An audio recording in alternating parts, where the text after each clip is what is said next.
Welcome to Mogobe Nuggets of Wisdom podcast.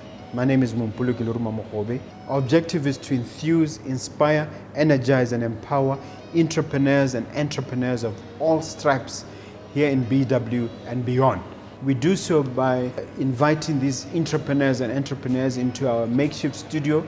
Sometimes we call them to the restaurant, sometimes we go to our studio, and we ask them to share their experiential knowledge, their experiences and their expertise. And we ask them as many questions as we can, aimed at empowering you also as a viewer.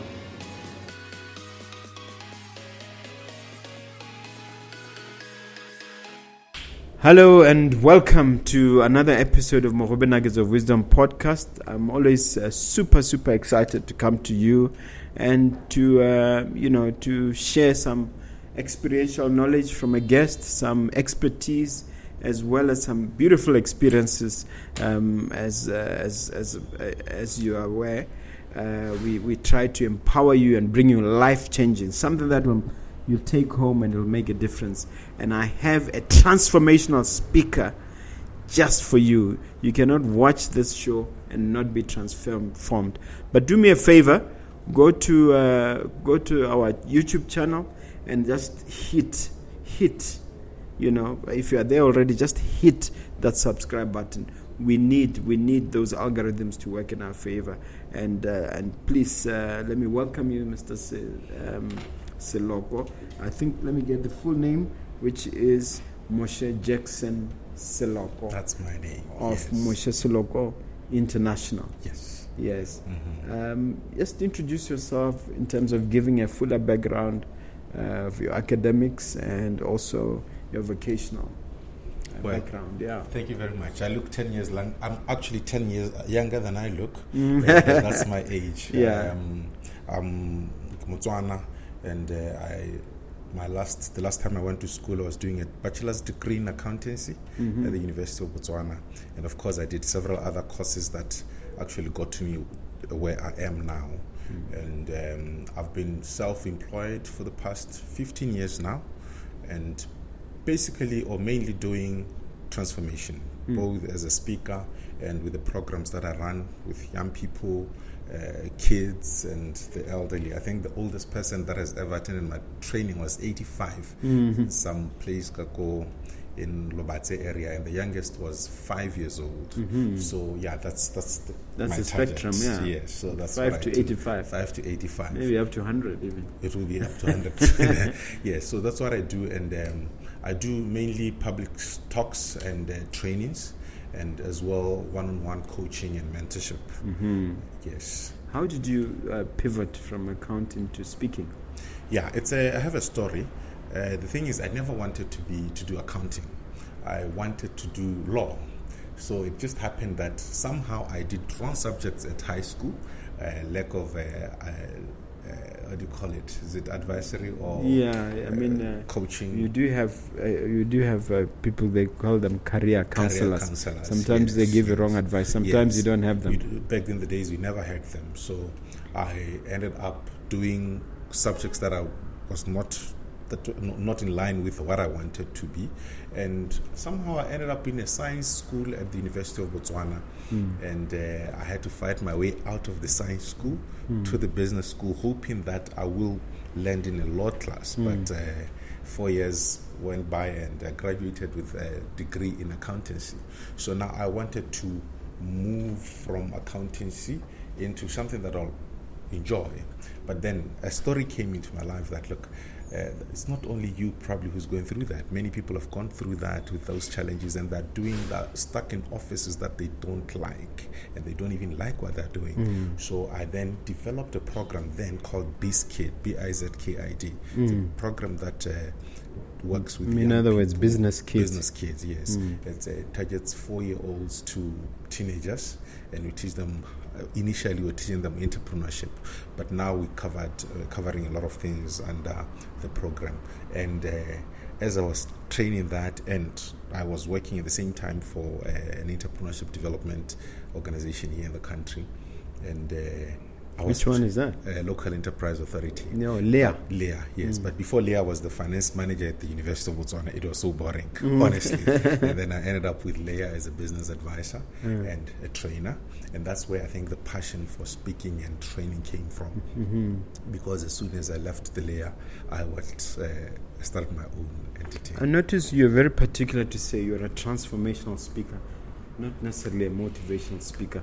What are the differences and why is it important to get the label correct? You see, motivation is like taking a bath. You jump into a shower and then you out, and then when you go back, you find that you've accumulated some debt. So it gets people excited for a little time, a short time. You get excited, people are hyped. They leave, they go home, and when they come back to work the next day, is the same situation in their lives. So you find that it doesn't really transform people. The name is that word. But then when you do transformation, it's not about going to this session and speaking to people. It's about the whole program that you develop with people. Later on, we'll talk about a 1-year program that I'm running. It takes a whole year. It's like a course just to transform a person. It's not a one-day thing. So I believe that if you invite me to your company and speak to people one day, it won't have the impact that you will otherwise have if we were to work together for 1 year. Maybe even if I come for 10 minutes every day, it will actually have a big difference. You can have motivation without transformation, but can we have transformation without motivation? It depends on what kind of motivation you're talking about, because there is internal motivation, there is external motivation, depending on what you want. There are those things that will inspire you from outside work. When you see someone doing good, with their lives, you get inspired by things from outside. But also from within, you also need to know what you want and what gets you better. For instance, I've grown in size. I mean, I want to trim a little bit. So that is internal. I have to work on it myself. So it is possible to these are two different things, but when you talk to people who you don't have, at times you don't have time to explain those things. So we just find a way of dealing with them so that you go on. Let's talk about the formation of the company Moshe Seloko International. How did that come about, and what was the process like? I don't know when that was. There was no business here.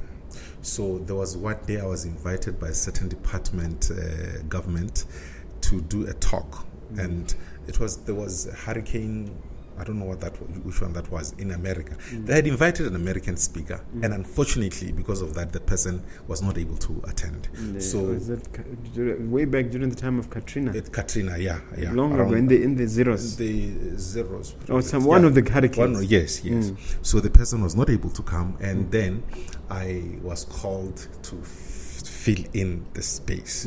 Now the challenge became when we're talking money. So I charged them with my own local rates. And someone tipped me to say, look, we have a good budget for this. And then I started checking, how come our local people paid less and those from outside that paid more. When you come and you're having a session with a person from outside, they get paid in advance before they even start speaking. Well, now you're going to have to wait 30 days after you've spoken to get your payment. So then this idea of me moving my company out of the country came, and then I went and I registered in South Africa, and actually stayed there for a couple of months. Though I was in and out, but I spent most of the time there. And then, to my surprise, another company, this one I won't mention my name, they needed a speaker, an international speaker. So they called a company in South Africa that does telecoms and all that to say, please hook us with someone who can come and do a talk for us here. They told them that, no, the person we have who does our talks is international, so it's going to be expensive for you guys. They said, no problem. So the company called me. I submitted a quotation to that. The company in South Africa, they submitted on my behalf without... actually, they did not submit because they asked those guys to engage me on their behalf. So a couple of days before the event, I was called to pick a document here in the country.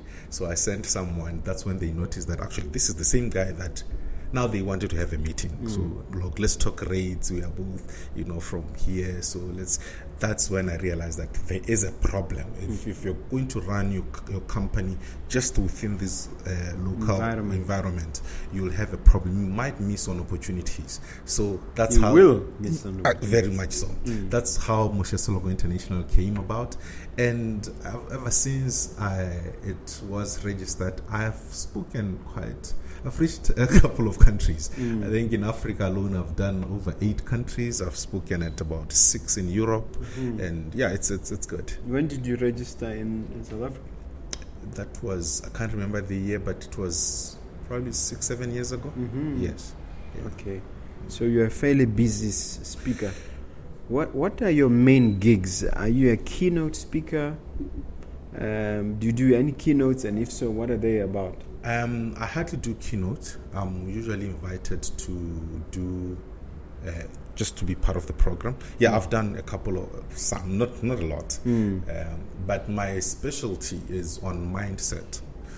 And I found myself having to study how the brain works in order to make people understand what mindset is all about. And I enjoyed it because actually how it all came about is I met this man in South Africa at one of the shows. We were in the program together. His name is Kevin Hosley, and he became my mentor from the day we met. Up to today. And actually, I told him about this thing. He probably is watching right now if he's live. Yeah. So Kevin is the grandmaster of memory. He's one of in the top 10 with the best memory in the whole world. And working with him, it's so amazing. And he will challenge you each and every day. And then I started learning from him how to retain things in your mind, and how to use your brain basically. Is this to say that you speak only about the brain, or how give me a clue of the kind of presentations you make? The usual, I'll be invited to your organization, for instance, and you're telling me that maybe there's low morale in the organization, and then I have to come and intervene. Now, there's a process that I follow, because you see, low morale is a result of something, and it depends on how people perceive things, or how the stories that they have about whatever the situations that are happening in the organization. Now, when I set my talks, I start by establishing what the problem could be, and then go into find the habits that could be playing in the organization. Because some habits are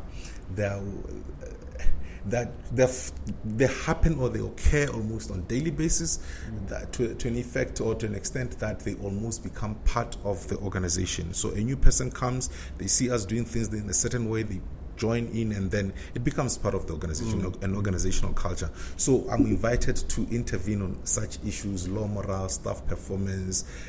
I do team buildings as well. You see, all issues that relates with that has to do with improving results of the company results. Then I come and intervene. Wow. But I come from the angle, the brain power, how the brain works, and why do your people do the things the way they do. Yes. So then that's how I approach my talks. Have you had to work with neuroscientists to get to that level? I did work with Kevin Hosley, and he introduced me to a lot of people, and we traveled together.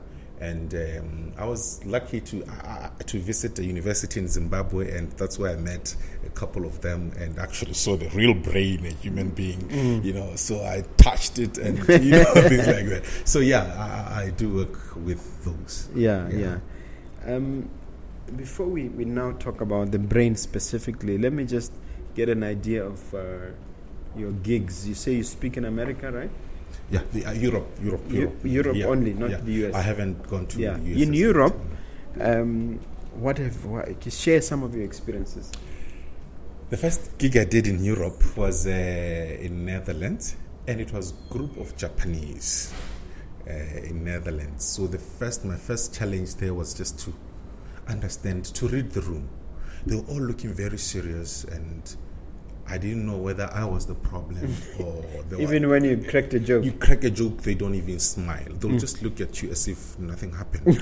And it was later that I realized that it's their culture.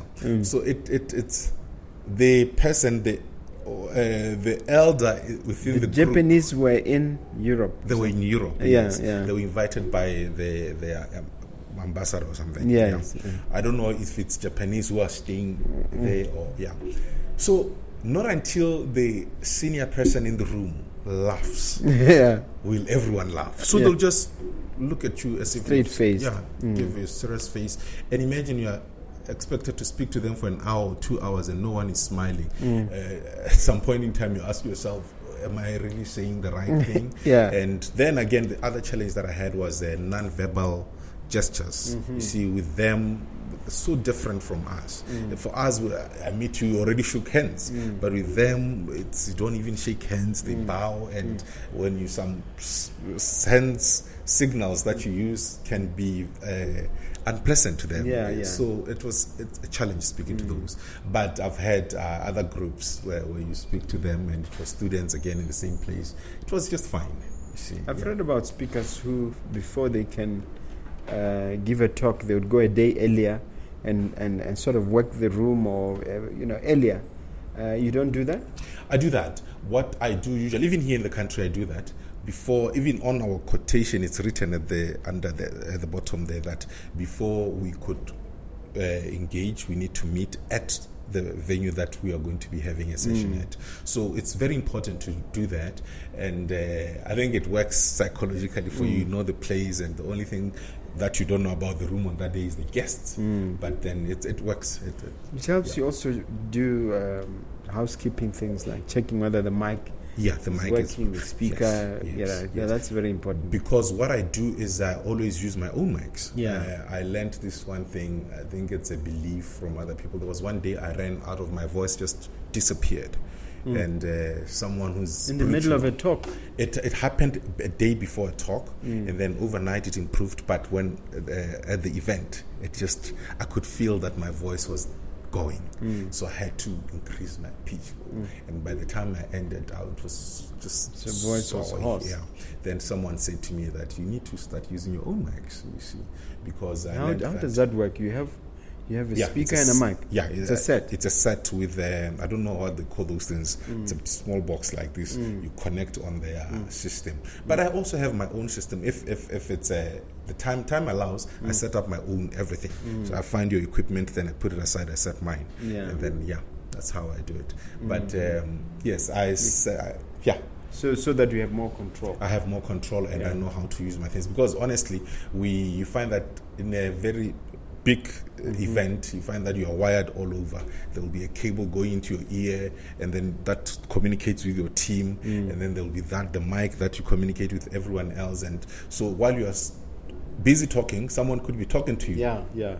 To see, watch out, there's a cable there. So Well, going back to that, talk with the Chinese, with the Japanese. What was it all about? And can you share something from that time? What you shared with them? They were talking about, if I remember well, it was about they wanted to know more about the environment.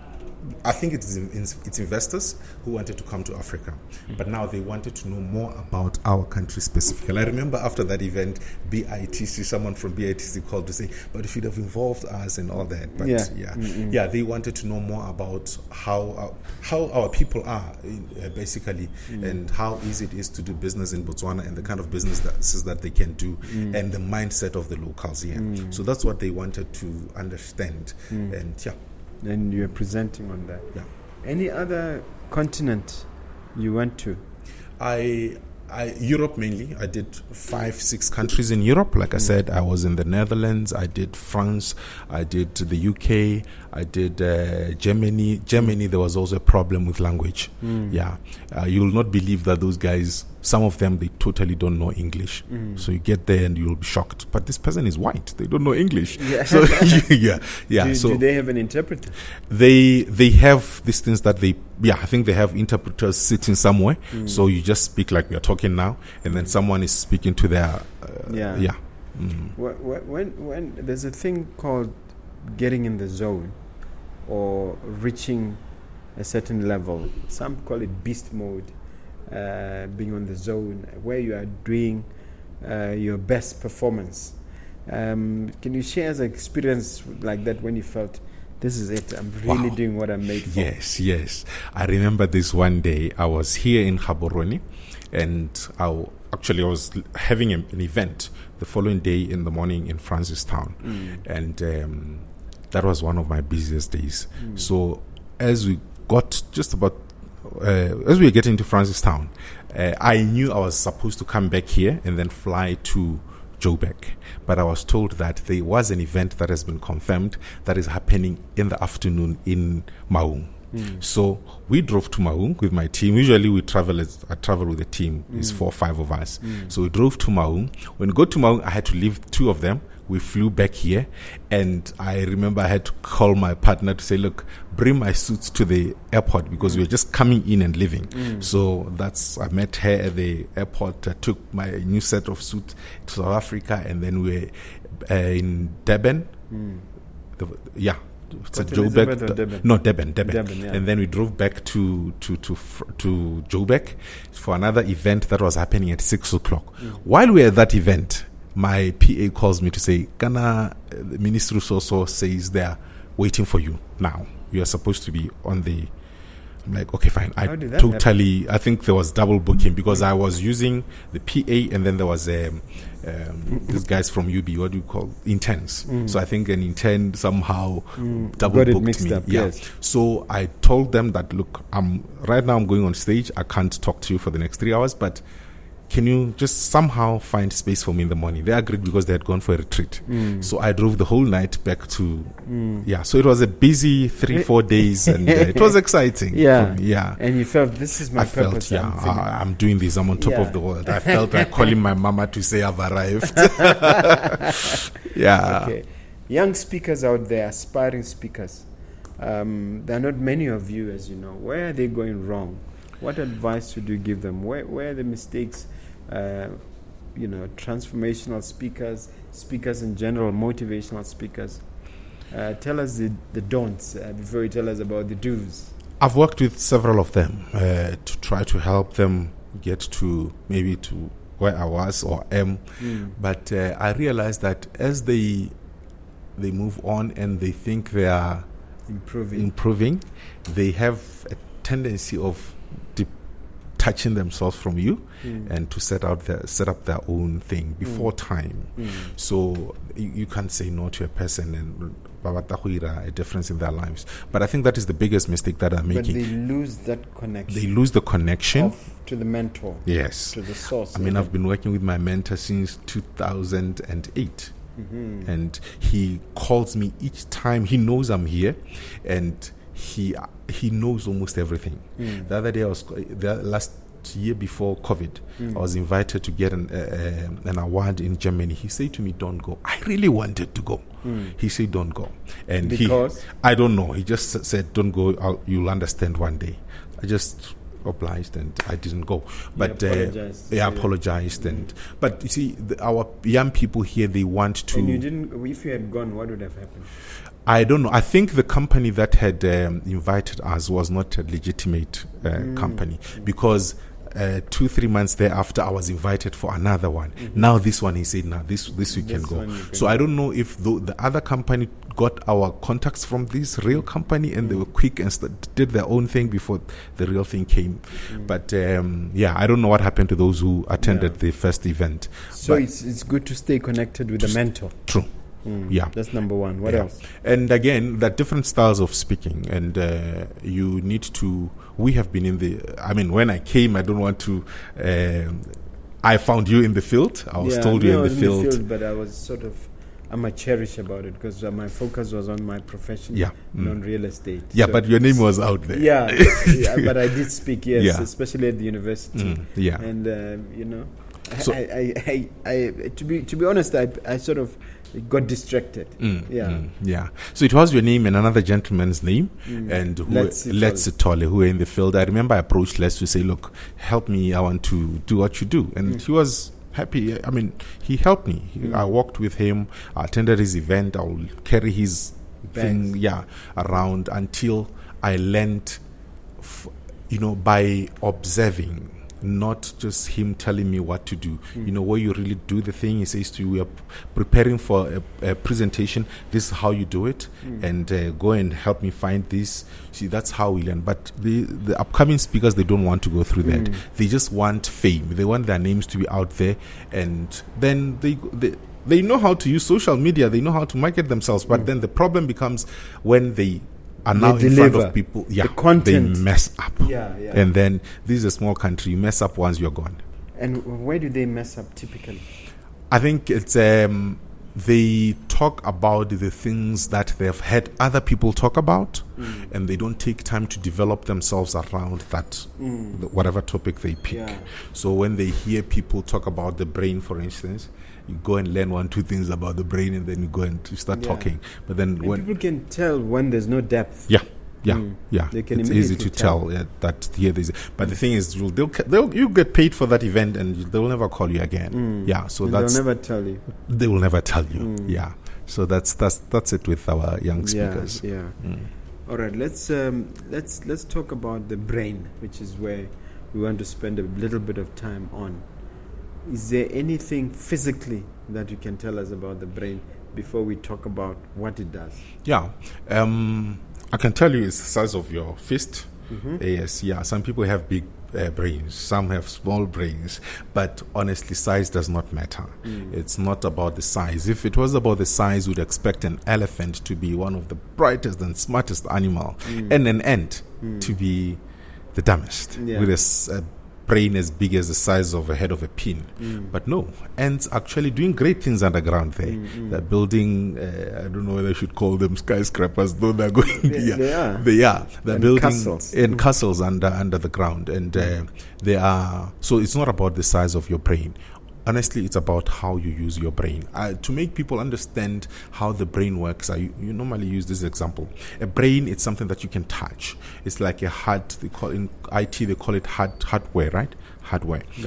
Hardware, something that you can touch. And when you buy your laptop, it's just a gadget that it can go on, but there's nothing in it. So it's useless as it is. Not until you get some software. You buy some software, you put softwares, then it becomes useful. So the softwares that IT people use are different from the software that people in accounting use, from the people in law use. See, it depends on what field you are in. So same hardware but different.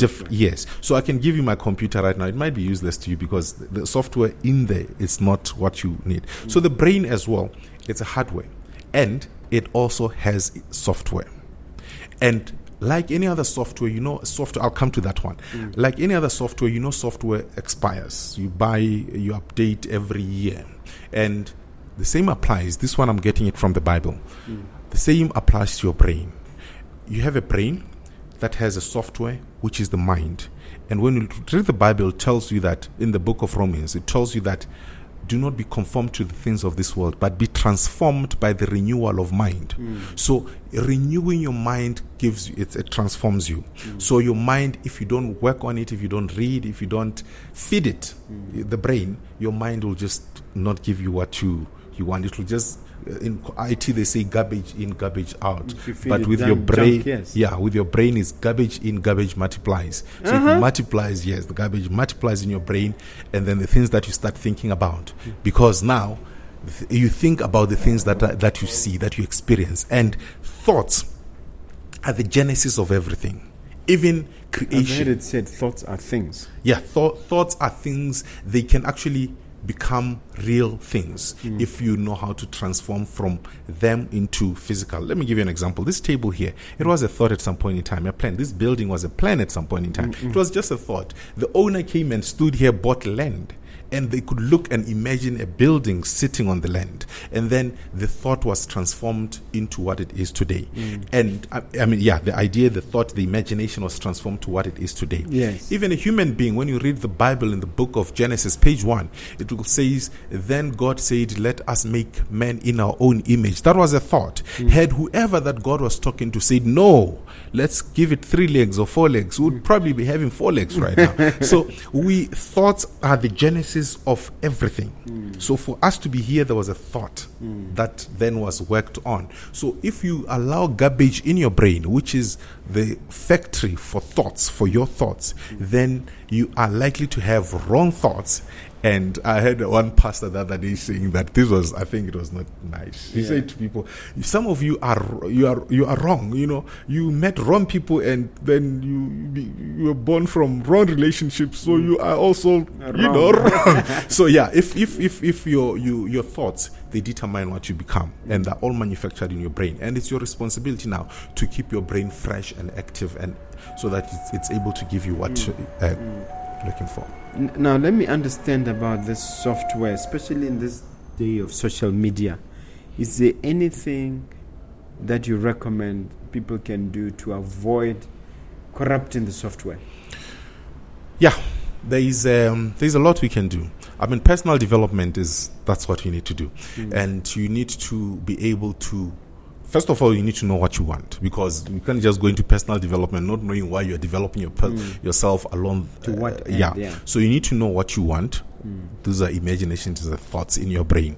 And based on what you want and what you want to achieve, then you need to develop yourself along those lines. For instance, if you want to become a speaker, number one, you need to maybe attach yourself to one speaker, learn their lifestyle, what they do and how they do it, and read a lot about the area that you specialize on, which is one other thing that I forgot to mention earlier on. You're saying why are our young speakers not making it? They don't specialize. They speak about anything and everything. Today it's HIV. Tomorrow they're talking about sports. Another day they're talking about aeroplane and all that. So specialize. Know what you are speaking about, and develop yourself around that area.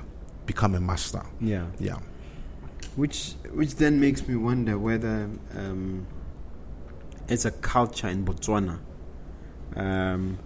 there's need for us to rebrand ourselves, having regard to what HE, for instance, calls the reset. And I would really like to hear your views on that in the context of the brain.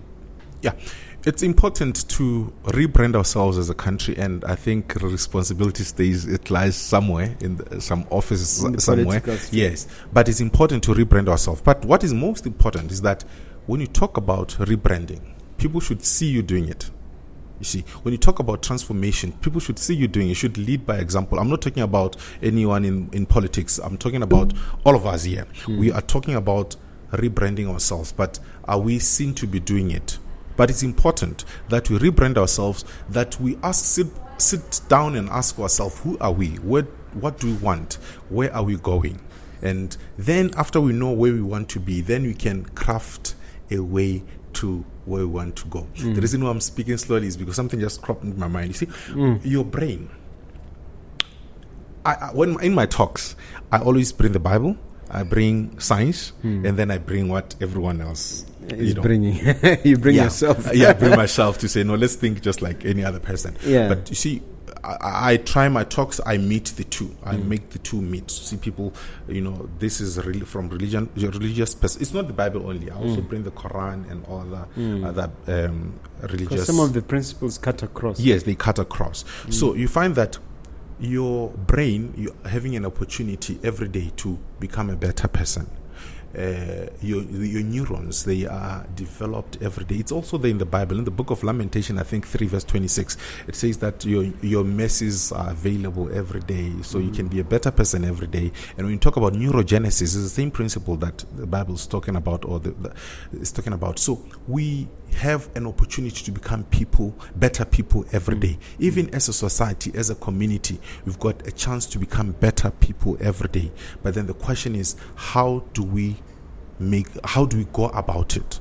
Yeah, that is the most important thing. This is beautiful. Now, in your ventures, in your talks, in your efforts to change people, are you able to come up with an example of a group that was in this position that you transformed from X to Y? Yeah. There are a couple of people that I still work with even now, and most of the people that without mentioning names. Yeah, most of the people that I'm working with at the moment, who are always around me, are the people that I started off with through the Best Kid program. I met them while they were at primary school.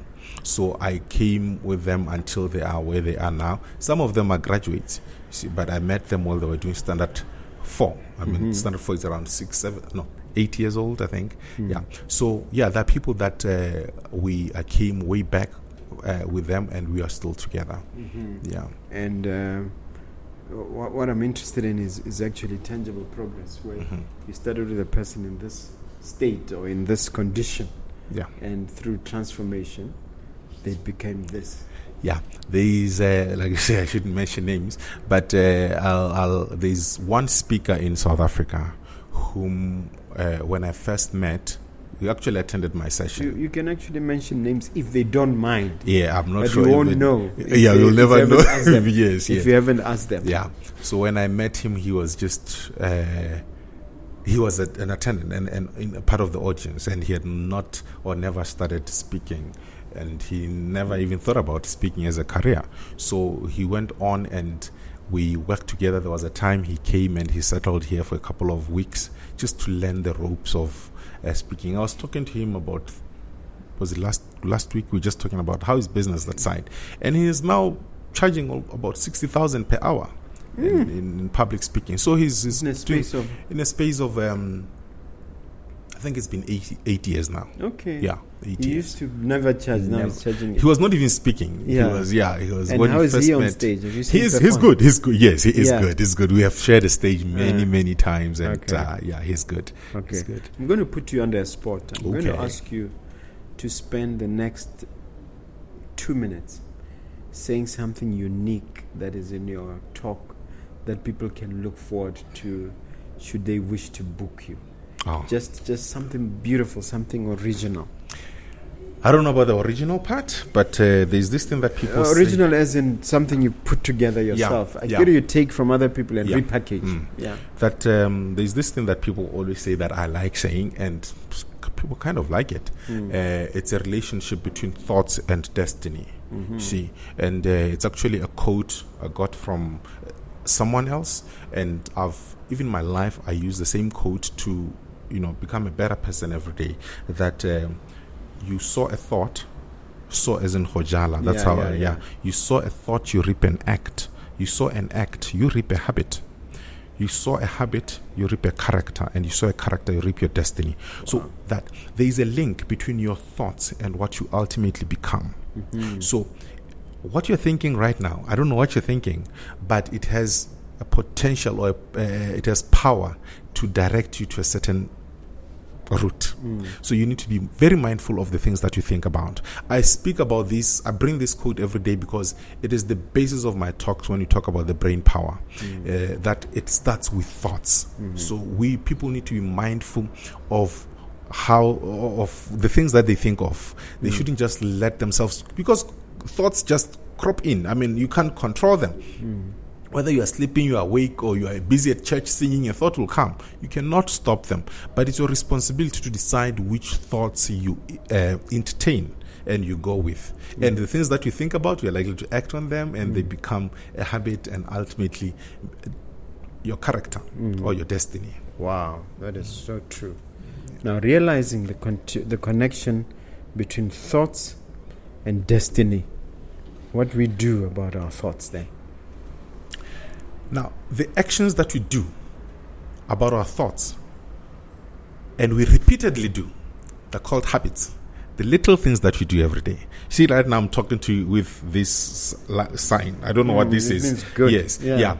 And if I continue doing this, represents perfect. Awesome. You see, and if you repeat it, it ends up being part of you, and you do it without even noticing. It's like driving from your house to your office every morning. If you jump into the car and everything else, it happens automatic.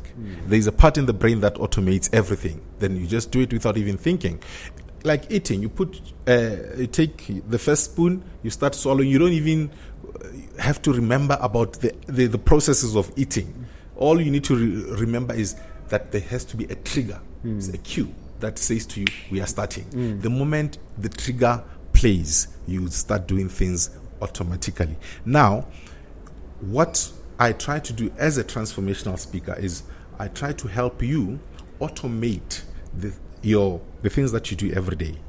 You see, there's a part in your brain that is called the basal ganglia. It's like a recording. Basal ganglia. Basal ganglia. Yeah. It's like a SIM card or a memory card. It stores all your routine work. And a routine, it starts with a cue, a trigger. A trigger, it's, for instance, let me give you this one. The song Unketsang to you. It does something to you. The moment you hear Unketsang, you start thinking of your friend, that event that you went to, and then it triggers it. You may end up acting on those things just because you had the song Ungeta. And there's so many triggers: time, alarm, a car, a building, color. They can trigger events in your life. Now, what we do in our talks, we try to say, look, these are the cues. There's nothing we can do about what Ungeta does to you. But there's a lot we can do about how you respond towards the Ungeta that can lead you to where you want. So let's work on this. You see, we cannot change your triggers, and there are rewards that you are looking for, but let's work on the actions, the routine that you start engaging on after you hear the song Ungeta. So the same applies with everything, even at work. When you walk into the office, or even the way you dress. I've noticed that the days that I'm wearing or on suits, I walk different from when I'm wearing. You see, even women, you watch the way they're wearing stilettos, they walk different and faster. But when they go on to that other one, they start walking slowly. So those are triggers. So the moment you wear a shoe can be a trigger in your life. So this shoe leads you to something. So it's a process. It's called the habit loop. It starts with a trigger. It goes to routine, and then the results or the reward that you're looking for. Okay, yes. This is very interesting. I'm going to ask you now, as a parent, I assume you're a parent. Yes. You know how the brain works, and it has taken you years. What would be the biggest recommendation of raising giants? By giants, I mean successful children in the long term. What would be the sort of inputs and approaches that you'd adopt at the beginning, knowing how the brain works, to ensure that this child is ultimately successful? Yeah. There was one day that my son said, as young boys, they'll always ask for this and that expensive things. So this one day I called him, and he was with a friend. And then I asked him, I think he was doing standard 5. So I asked him, they wanted, the call, I want these sneakers, this and that. Then I said, okay, fine, help me. Let's work on a budget. I want to buy you those things. Help me on a budget. How much do you think my salary is? 5-year-olds, they'll give you a figure that is out of this world. 10 million. Then I agreed, okay, fine, 10 million. You're right, that's my salary, 10 million per month. What are our expenses? So I started naming expenses: rent, car, pet, all those things, food, and for, you will say pizza. Then how much pizza? He said, I think for pizza it's about 1 million per month. Right, 1 million. And then you do our calculations. Our expenses were way more than my 10 million salary. So I asked him, how do we deal with this situation? I want to buy you what you want, but how do we deal with the situation? Then he said, okay, fine. I think he looked at our monthly expenses. He said, I think we can cut some stuff off. From today onwards, every day when we leave our room, we have to switch off. It was him coming with this solutions. You switch off the lights. And when there's remaining food, you either keep in the fridge for tomorrow, or you keep for the dog so that you don't buy dog food. And when all these little things they brought onto the table. And then he started working on them. He said, vegetables, we are going to make a vegetable garden. You may look at this and you think, but over time, when now you go back to him to say, but there's no vegetable in the house. He knows it's his responsibility to make sure that there's vegetable in the house. And then he knows again that when you go out, he has to check price. How much is this pen? Can we get a cheaper one? Let's check other stores. Though, and I remember he was also said he was going to wash my cars. Never, no car wash. So what he'll do is Sunday at evening, he'll just mess up the pay, car. Of course. No, he wants to cut the the expenses so that he's able to get whatever he wants. Yes. So he'll just get the car, messes it up. It's at night. Then in the morning he goes to school. I take the car to the car wash, and then when he comes at lunch, I say, "But you did a very good job yesterday." He'll be excited, and he'll think he's making the change that is necessary. So those are some of. If you involve them in what we do, in what we believe is right, then we stand a better chance of grooming better parents. Because remember, the society, my upcoming book is called Oops, You've Been Hacked. Society can hack you. Religion can hack you. You hack your brain. They can actually, what is the word? I forgot the word. Well, that's the job of advertisers and marketers. Yes, that's what to hack your brain. Yes, it's part of the book, that part that you're talking about. Yeah. So if you're not careful, the society is busy doing its work. They're hacking your child's brain. They're hacking our future leaders. By the time they grow up, you find that they're thinking, the way they think, it's just... There's a tendency to raise them via remote control, literally. The remote control of the TV or... the remote control of the phone, if you know what I mean. I know what you mean. And it's happening. You walk around, you find a young child, 5 years old, is using a better phone than you do. And the parent gladly bought it for this child because I want my child to live this kind of lifestyle. But give a man a fish, he eats for a day. Teach him how to fish. He eats for a lifetime. Yes. You see. So if you're going to be giving them these things, you are not helping them.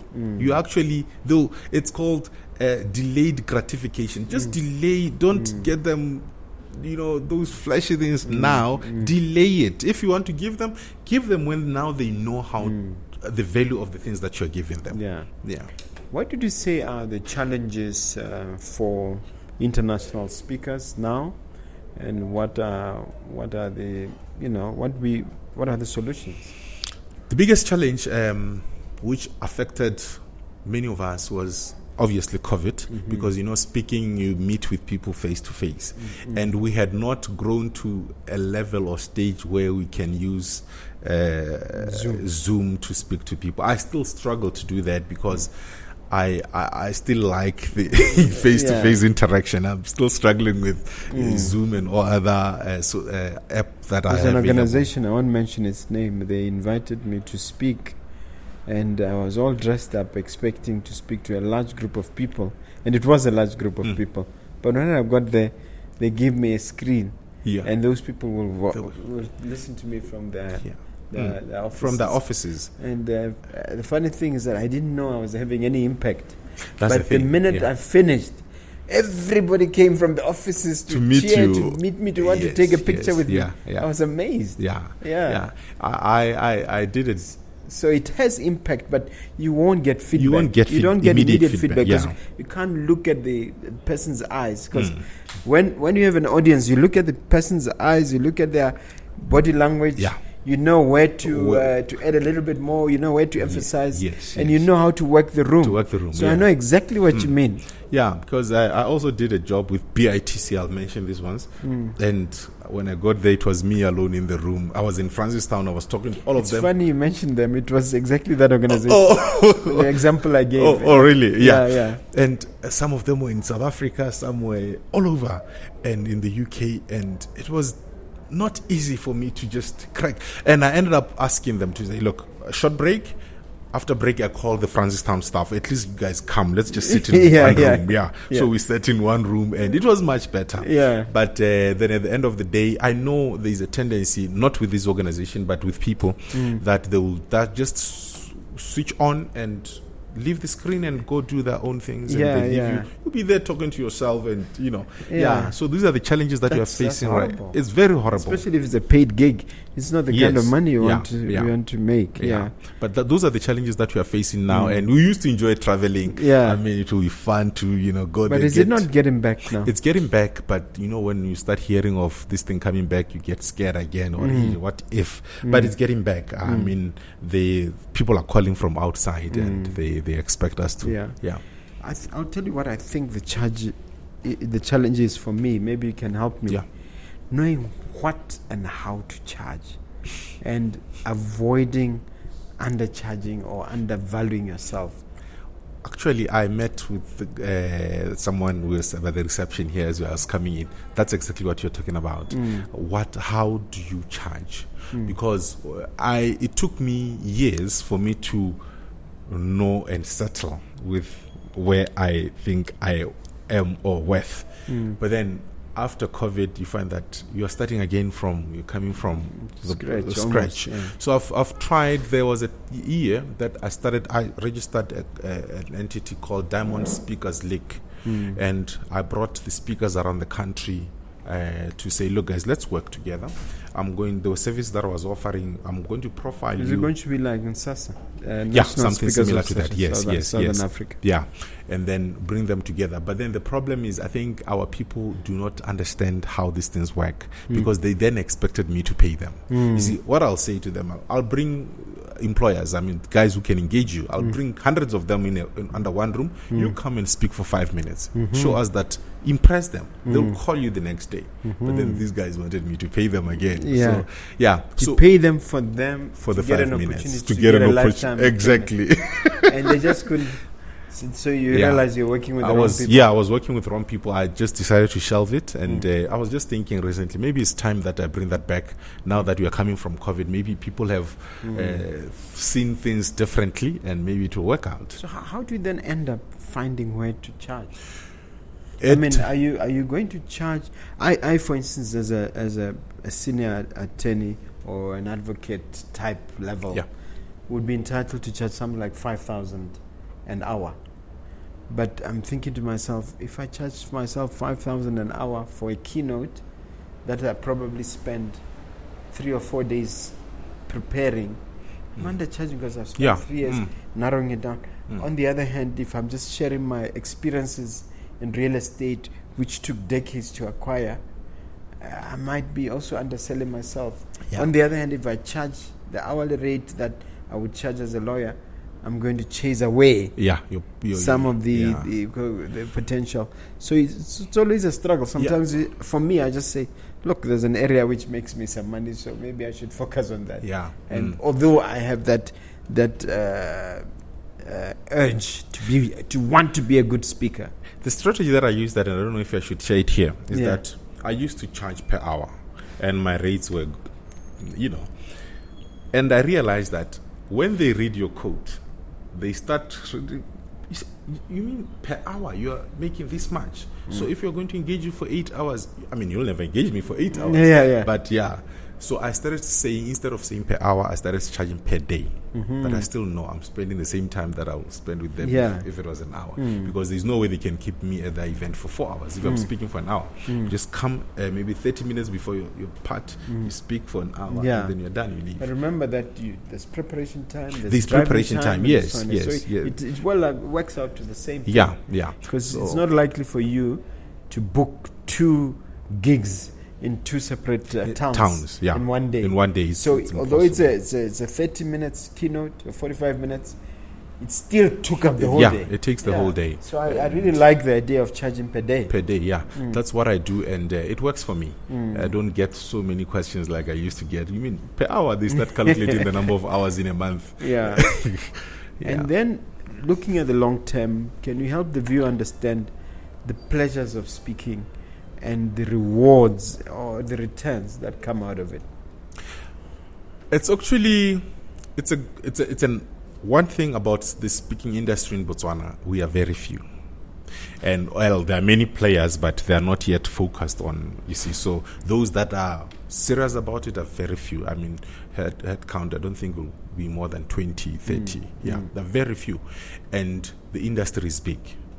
For instance, if you take the Ministry of Education alone, it has so many people. Even if they were to engage you alone, you won't even reach all of them. So, and then we've got Ministry of Health as well. It's huge. So the industry is big. And they're constantly having trainings. They're constantly needing speakers. Yes, they need the demand speakers. is there. The demand is there, but the problem is the one issue that we spoke about earlier on, that when these guys they see you are decorated on social media, they engage you, you mess up. Then there is this thing that Botswana speakers are like this. You see, so you mess up how You don't turn up on time.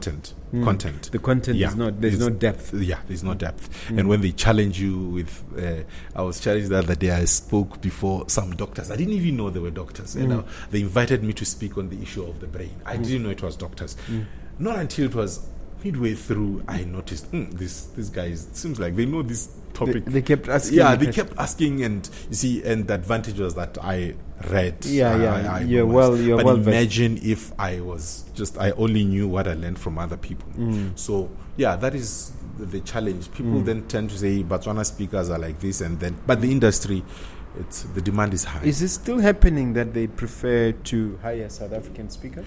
They do that, but my plan with the Diamond Speakers League was just to come and say, look, we are here, and then we categorize speakers. These ones they charge like this, and then we find a way of saying to government. I had already met with relevant people, to say, look, for every speaker who comes to town, they have to come through a local speaker. Don't just bring a speaker coming all the way, then he does and goes. So you engage Mr. Mogobe to bring. Yeah. Isn't now the time ripe for that idea? I think it is. Don't you think we have enough people who might want to be part of that? Yeah, we do. I think you should float it. Yeah. Please invite me. I will. Thank you very much. I'm very much interested. Yeah. Now I want you to tell me about your prospects for expansion, as well as your future prospects in terms of the next 10 to 20 years. Yeah. Share a little bit of that. Let me start with just this year. I'm running a transformational program, mind transformational program, that we have sessions once a month, mid-month. And what you do is, it's a whole program. I just didn't bring anything here out to show you, but I'll share it with you later. So what you do is, it's like a course. You have to be part to attend all the sessions for you now to be able to, by end of the year, when everyone sits to say, we are writing our resolutions and our plans for the year, and for that, you know why you are writing the things that you are writing. Because right now what people are doing, we're just writing, I want to buy a car. You put, and then 3 weeks into the year, you forget about those resolutions. You'll remember them again December. You see, so people don't get to follow through and So what's the curriculum for that course? It's a transformational, like I said, program where this month we are dealing with why am I putting myself in this corner? But we are dealing with people to understand what the brain is and how it works. And we are going to be there's going to be a time we're talking about thoughts, how to make sure that you focus. How do you focus on the right thoughts, and then habits? There's going to be time for habits. We are having, and how to think. We are teaching people how to think and how to deal with people. I mean, like, we are here. How do you deal with a situation when it's put ahead of you? So it's a whole program. Like I said, it takes 12 months, and at the end of the 12 months, then I think people will be fine. Wow. But as for me, in terms of growth, I'm still looking at. I went to South Africa. I came back here. It was only for a short time. I might as well. I might go back. There's more business that side, honestly. Yeah. And again, when you're that side, you get more business from here. I don't know how these people operate, but they prefer you when you are not outside. Yeah, when you're outside. So that's doesn't make sense to me. It doesn't make sense, honestly. But that's what they do. Yeah. So, but what are you going to have 20 years now? What are you going to be having? Will you have an army of speakers under you? I want to believe that, yes, I'll be having quite a number of speakers I'll be working with. And honestly, I'm looking at developing speakers not only around my area, but if you want to come and speak on entrepreneurship, I'm willing to assist people to get there, because honestly speaking, you don't get to retire. You can do it until you're 85, 93. So that's what we are looking at. Okay. All right. Who is your hero internationally? I'll start with my mentor, Kevin Horsley. I mean, he's helped me, and I love his sessions. Each time he's speaking, it's always something new to me. Can you please invite me next time? Yes. I usually bring him here, not until after COVID started, then we stopped. Yeah. He was coming here every year, and we're having sessions. But it'd be nice to be part of the next one. Yeah. You can revive all that. Yeah, true. Yeah. Do you have a question for me? When are you coming back onto the stage? I'm impacting a bigger crowd through this thing. But I'm ready. I'm ready. I mean, I told you that I was invited by DTC. I get invited also by church groups. I speak at church. I preach. So I'm on stage. But the stage has not been monetized. Yeah. The stage has not been optimized. Yeah. So I need help. So if there's a way in which the stage can be monetized, Monetized, yes. With the help of an expert, I would love to be part of that. My current situation is that, look, I've taken on a lot, and I'm enjoying these activities, but I would like to be able to at least once or twice a month be able to speak. Yeah. There's that urging to speak. So tell me how you can assist me. I'm throwing the question back. Yeah, because in your field, in the legal, that's what you call it? There's legal, there's real estate, yeah, and then, of course, there's also entrepreneurship in general. Yeah. Those are the three areas in which I speak. Yeah, but that's where I think you can specialize. I cut my teeth and I've mastered those three areas. Yeah, and they are, especially the first one, real estate and the legal, or whatever you call it, they are. We don't have speakers from that area. If you go to South Africa, the former ombudsman. Yes. Yeah, I had an event. We were speaking at the same place, and she was speaking mainly on issues around your area. Yeah, and she was getting paid. Yeah. So I think there's an opportunity out there that you can tap in and So you'll assist me. We'll talk about it. Yes. All right. We're concluding our conversation. As we do, I'm inviting you to look at that camera and leave the viewer there with something motivational, something uplifting. That camera. Oh, great. All right. Thank you very much for watching, and it was good having you around.